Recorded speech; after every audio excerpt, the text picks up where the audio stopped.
दर्शकबिनहरू यहाँ हाम्रो घरमा चाहिँ एकै दिनमा 3 खालको मोमो एउटै घरमा एउटै परिवारमा पाक्दैछ। हुनु पनि 3 ठाउँदेखि भेला भएको। यहाँ देखाऊ। कुन चाहिँ? यो चाहिँ भान्जीको हैन? विदाउट बोसो एकदम जुसी मिठो देखिरहेछ। यो चाहिँ मेरो प्यारी बहिनीको मोमो हो कि सलाद खाएको हो हैन? यहाँ जोस देखाऊ। अब यो चाहिँ पक्का अथेन्टिक मोमो चाहिँ यो है। फेरि अथेन्टिक यो चाहिँ विदाउट बेसर विदाउट मसला हैन, विदाउट बेसर मसला मोमो मसला। ए यो यहाँ चाहिँ मोमो मसला हालेको। यहाँ चाहिँ किन हाल्नु? त्यहाँ चाहिँ बाबाले खानुहुन्न। घरमा कहिले पनि मसला चलाउँदैन। अदुवा लसुन बाहेक केही चलाउँदैन है। यो चाहिँ हजुरले बनाउनु भएको होल भएछ यहाँनिर पुरा होल भएछ। हजुर। अनि यस्तो गर नि त। यो चाहिँ तर देवनाथ है, मैले बनाएको नि देवनाथ। ल बहिनीको ठुलो मोमो नि चाहिँ भान्जीको भान्जीको ठुलो मोमो बाहिर होला। ठुलो मोमो उता पाक्दैछ। ए पाकिसकेपछि ल ठिक छ भयो। भएको छैन त्यहाँ पाक्दैछ क्या, भएको छैन। होइन अहिलेको पार्ट त भयो नि त। तातो भयो। पार्ट त भयो नि त। फेरि नेउरेको बनाउनु भन्छ। ए लाज हुन्छ हौ।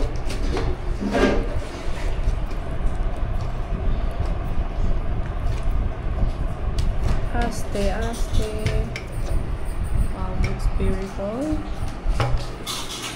पायलले बनाउनु पायल त्यो नि यस्तो बनाउनु त भान्जी। ल बनाउनु। अहिले भरे पायल निलम बुढी 3 जना भएर मोमो बनाउने। अरू सब हामी चाहिँ हेर्ने वरिपरि देखिन्छ है। पायल 3 जना निलम 3 जना बनाउन आउने अचार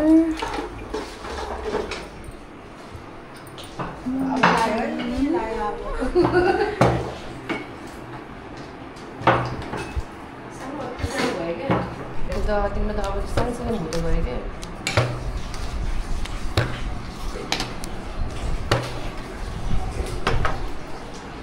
हाम्रो अर्को बहिनी चाहिँ यहाँनिर टक्कसँगले बदाम केलाउनु हुँदैछ अचारको लागि। यो चाहिँ सुपको लागि हो नि है बदाम? चट्नीको लागि हो पुरै। ए चट्नीको लागि हो।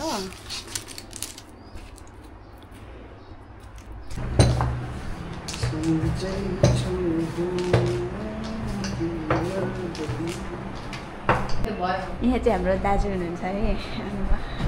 ओभरअल आइसी तपाईँ के तपाईँ अनि यहाँ चाहिँ बाबुजू म पिटी कस्तो राम्रो देखेको त्यो उयो गरौँ खै दाजु। होइन अब उनीहरूले खान्छ अनि त्यसपछि यो हाल्छ।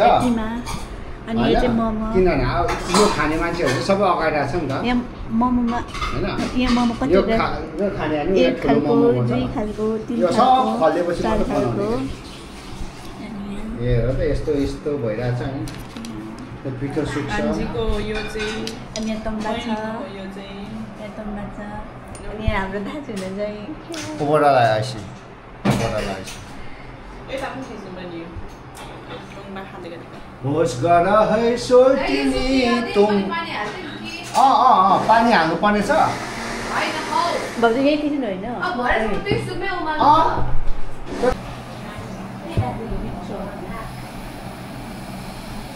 बबलहरू चाहिँ खिच न यहाँ तल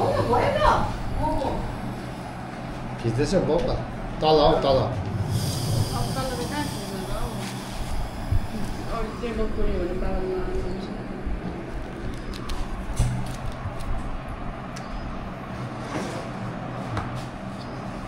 सानो नसारे पनि खिच्छु।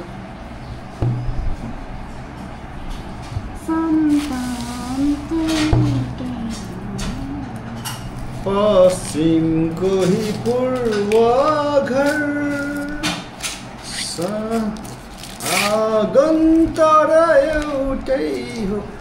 नेपालमा हुँदा होइन अब माउन्टेन ड्यु पनि बनाउन थालेको छ। धोतीहरूकोबाट इम्पोर्ट गर्नुपर्ने भएछ।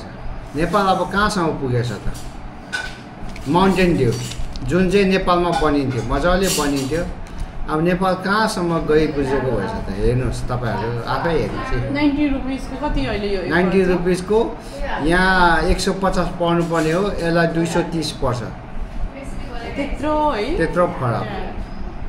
कहाँ पुगिसकेको छ त नेपाल एउटा कोक एउटा माउन्टेन ड्यू एउटा पेप्सी पनि उत्पादन गर्न नसक्ने पहिला सबै नेपालमा बिक्री हुने पेप्सी माउन्टेन ड्यू सबै नेपालमा उत्पादन हुन्थ्यो अहिले इन्डियादेखि इम्पोर्ट गर्नुपर्नेछ कुन दिनदेखि चाहिँ इन्डियादेखि पानी पनि इम्पोर्ट गर्न थाल्छ नेपालले नेताहरू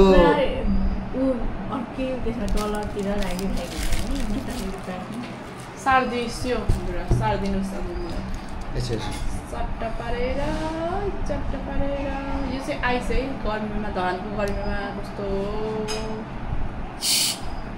भारी भारी सबै अपलोड हुन्छ अनि मलाई त टिकट काटिदिनुहोस् न यसो लाइक गर्नु ए म बबल देखाउँ भने म एडिट गरेर हालिहाल्नु यो चाहिँ बबलै छैन देखियो बबल देखिरह अलिअलि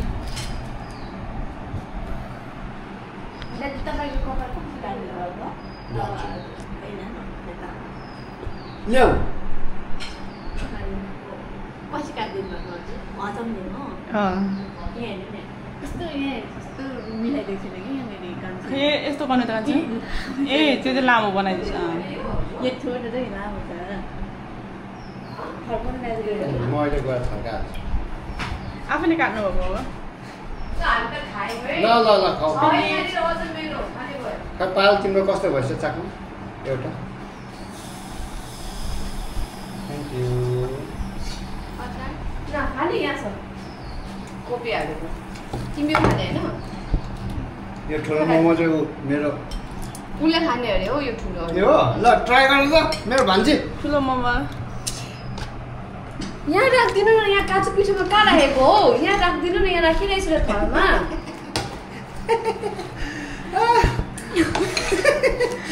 प्लेटमा राखेको टापको टिपेर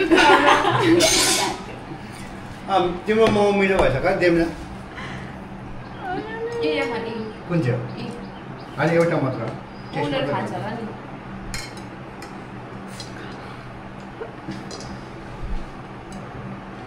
न खानु न भयो म त नखाने भने टेस्ट गर्न न बुढी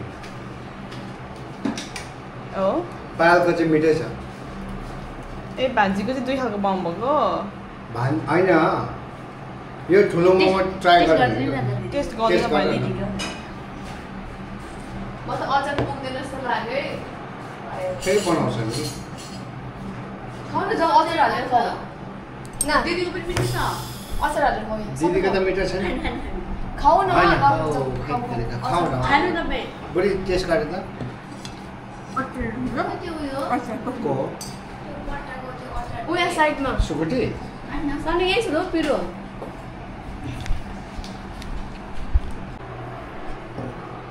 ठुलो मोमो बनाउनु भएको तपाईँले बनाउनु भएको त्यसै ल सेलाउँछ ल सबै